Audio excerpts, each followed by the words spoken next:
USS John Finn held station for 9 days in the gap between Yonaguni Island and the eastern coast of Taiwan. Not a transit, not a freedom of navigation operation. A stationary Aegis destroyer parked in 68 nautical miles of water that the PLA Rocket Force treats as the primary DF-17 kill box in any Taiwan contingency. The move drew almost no coverage. A single Arleigh Burke, sitting still. To most observers, it registered as routine 7th Fleet presence. But the geometry of that position tells a different story. Once you see the geometry, the question stops being what John Finn was doing there and becomes who, exactly, that 9-day station was designed to convince. Not who you would first assume. The signal was not aimed at Taipei. It was not aimed at the PLA Navy surface fleet. It was aimed at a joint validation cycle running simultaneously inside the Japan Maritime Self-Defense Force, 400 miles to the northeast, where a baseline 9 Aegis integration was being tested for the first time under live operational conditions. John Finn was not a warship on patrol. She was the western anchor of a sensor architecture that the United States and Japan have spent 3 years trying to make real. Those 9 days were the test. To understand why Yonaguni changes the geometry of the entire Western Pacific, start with the island itself. Yonaguni is the westernmost point of Japanese sovereign territory. It sits 67 nautical miles from the eastern coast of Taiwan, 108 nautical miles from the Miyako Strait, and roughly 150 nautical miles from the Senkaku Islands. It is the closest piece of Japan to the Taiwan theater. A radar system positioned at Yonaguni, or an Aegis suite positioned in the water immediately adjacent to it, can illuminate the eastern approaches to Taiwan with a coverage geometry that no other Allied position provides. The SPY-1D radar aboard John Finn has a detection range for ballistic missile threats that, from that position, covers the entire flight corridor a DF-17 would use crossing from Fujian or Jiangxi toward eastern Taiwan. That is not a coincidence of positioning. That is the assignment. Here is what the public reporting missed.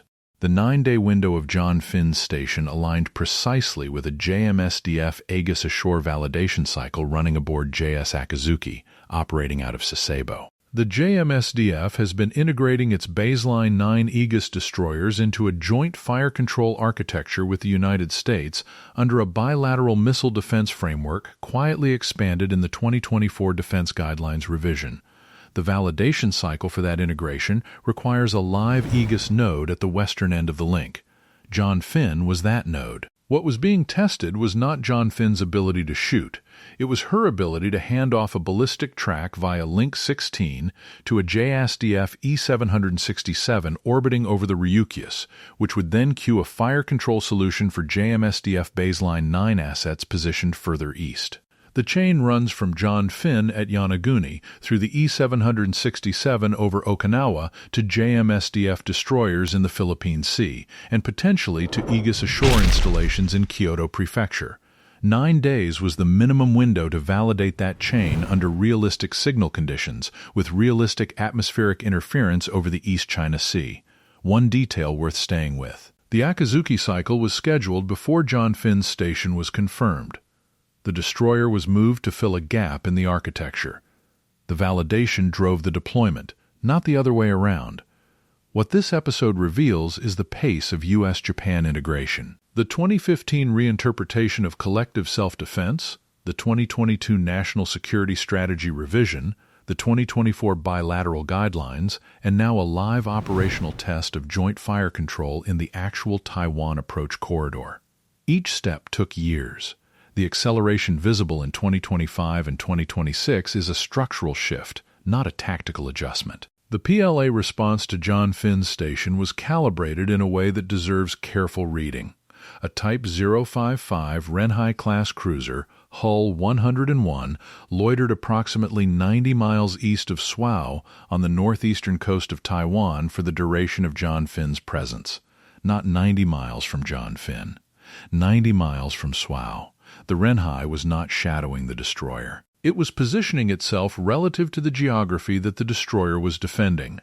The Type 055 carries 112 vertical launch cells and operates the HHQ-9B surface-to-air missile in a role analogous to the SM-6. It can engage aerial targets at ranges beyond 200 kilometers. Its presence east of Swao was a signal about what the PLA assessed John Finn to be doing. Not patrolling, not transiting, but anchoring a sensor grid. The Renhai's response was to establish a counterposition at the eastern edge of that grid's coverage. Neither ship fired. Neither ship closed to engagement range. What happened in that corridor for 9 days was a geometry argument conducted in hull positions and radar emissions. The F-35B lifts vertically off the deck and disappears into the night. The aircraft does not explain itself. Neither does the architecture behind it. If you want the strategy beneath the deployment rather than the deployment itself, subscribe. This channel tracks what the radar scope sees, not just the headline it generates. The PLA response also revealed something about Beijing's read of the first island chain logic. The conventional framing places the first island chain running through the Miyako Strait, connecting Okinawa to Taiwan through that 190 nautical mile opening. But the 7th Fleet's Yonaguni station suggests that PAC-FLT planners are operating from a different map. If a Baseline 9 Burke can anchor an integrated air and missile defense picture from the Yonaguni Gap, then the operationally relevant choke point is not the Miyako Strait. It is the 68 nautical mile gap between Yonaguni and Taiwan's eastern coast. That gap is where the fire control geometry becomes decisive in the opening hours of any Taiwan contingency. The DF-17 hypersonic glide vehicle, assessed to have a range between 1,800 and 2,500 kilometers, would transit that gap on a trajectory toward Taipei or toward eastern Taiwan's hardened military facilities. A fire control solution that could cue an SM-6 Block IB intercept requires track data from inside that corridor. John Finn, sitting in the middle of the corridor, was not there to shoot the missile. She was there to see it early enough that something further east could shoot it. The JMSDF destroyers positioned in the Philippine Sea during the Akizuki cycle were inside that band. The fire control data they needed to make that shot had to come from somewhere west of them. John Finn was that somewhere. 1 U.S. Arleigh Burke in a 68-mile gap. 0 permanent Allied basing on Yonaguni. 0 JMSDF facilities on the island capable of hosting an Aegis radar. The entire architecture runs through the hull of a single deployable DDG. That is the problem this architecture has not solved. Rotational presence is not a substitute for persistent coverage, and a 9-day validation cycle is not a 9-day guarantee. The moment John Finn departed, the western anchor of that sensor chain went dark. The question hardening inside PAC-FLT right now, based on public statements from 7th Fleet commanders and the 2026 posture review summary released by INDOPACOM in February, is whether the Yonaguni Gap requires a permanent or semi-permanent Allied presence. Japan's Self-Defense Force has no current authority to base offensive systems on Yonaguni, and the island's civilian population of approximately 1,700 people makes large-scale military construction politically sensitive. Tokyo permitted John Finn's 9-day station without public objection. That permission is itself a data point. The Renhai's positioning during those 9 days was also a message to Tokyo. The PLA observed the station, assessed its purpose, and responded with a calibrated counter-deployment rather than a diplomatic protest. Beijing chose not to raise the matter through official channels. That choice suggests a calculation that a diplomatic protest would draw more attention to the Allied integration being tested than silence would. Beijing's restraint was deliberate, not reflexive. Beijing answered with a Renhai cruiser, not a diplomatic note, and that choice told the story. A formal protest would have handed Tokyo a political problem and potentially constrained future John Finn-style stations. The Renhai's presence said everything a protest would have said. Both fleets logged the contact, both sides watched the ship wake on radar and E-2D Hawkeye feeds, and neither handed the other a reason to escalate. What would you do with that calculation? Leave it in the comments. Does calibrated military response actually reduce the risk of miscalculation here, or does it normalize a pattern of close proximity that eventually fails? The geometry has a second-order consequence that the 9-day station clarified. The JMSDF has been operating under a political constraint.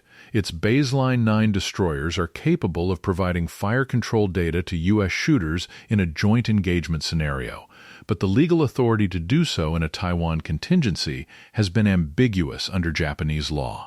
The 2024 guidelines revision moved the interpretation further toward permitting it, but whether JMSDF assets would actually hand off fire control solutions to U.S. Tomahawk or SM-6 shooters in a live scenario remains the most consequential unresolved question in the Pacific Alliance architecture.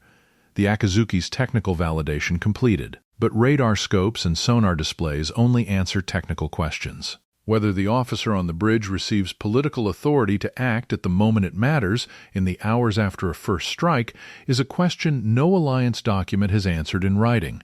Tokyo's defense establishment knows the answer it wants. Beijing is counting on the gap between that answer and the one a political leader gives in real time. The ocean does not stay quiet after a freedom of navigation patrol ends. Crews chain down returning F-35S on the angled flight deck as the ship wake stretches behind toward the horizon, the physical record of every nautical mile logged. The radar scope is still lit.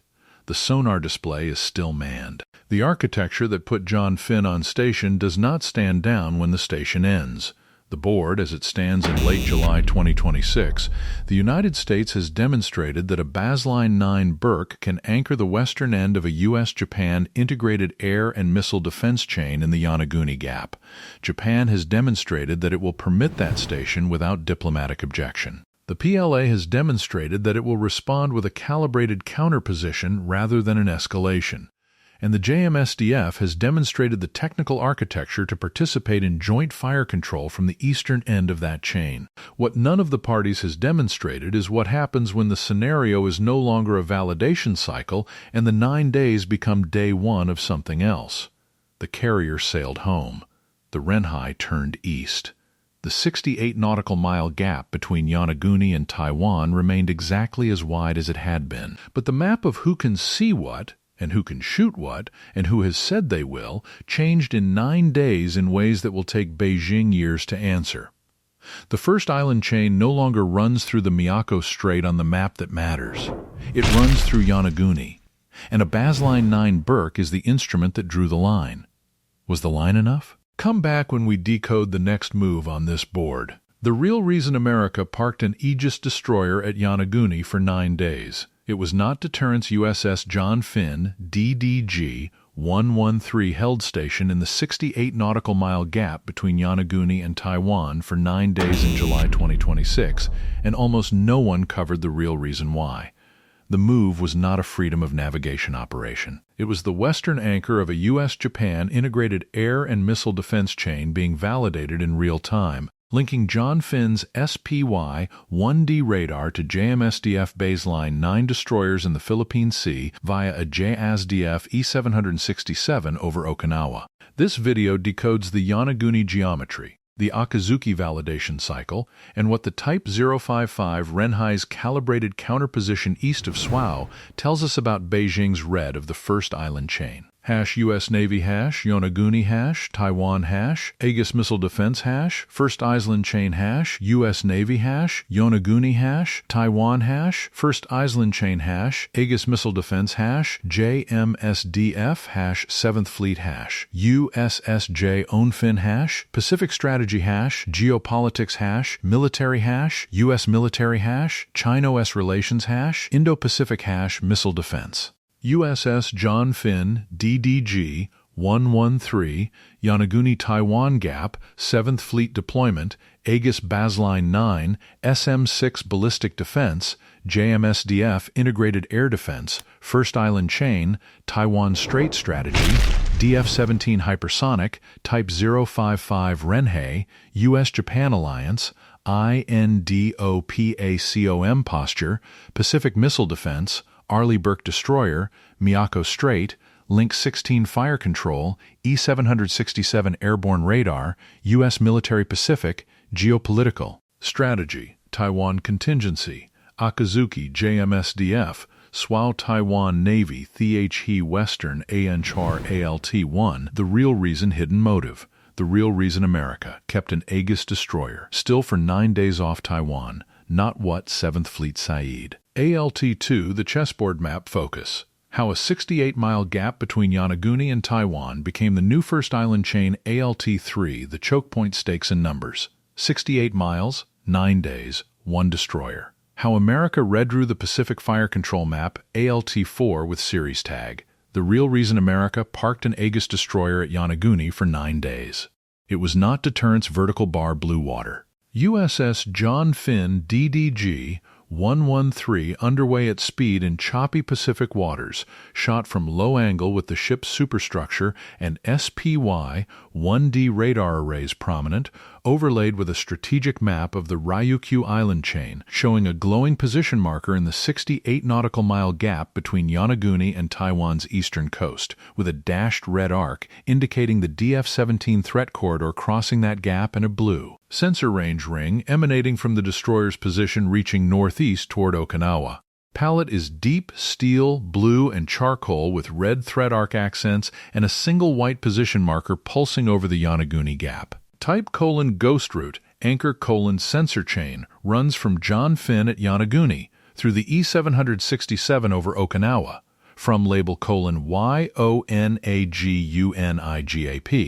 title: Aegis Fire Control CHN, subtitle: US-Japan Integrated AMD 68 nanometers GAP, hook: Western HOR, type: Spec callout, anchor: SPY, 1D radar aboard John Finn, has a detection range for ballistic missile threats. Name: USS JOHN FINN, designation: DDG 113. Aegis Baseline 9, specs: status: YONAG UNIHOR, task: FAR 70. Type: stat counter, anchor: Type 055 Renhei class cruiser, hull 101, loitered approximately 90 miles east of Swao.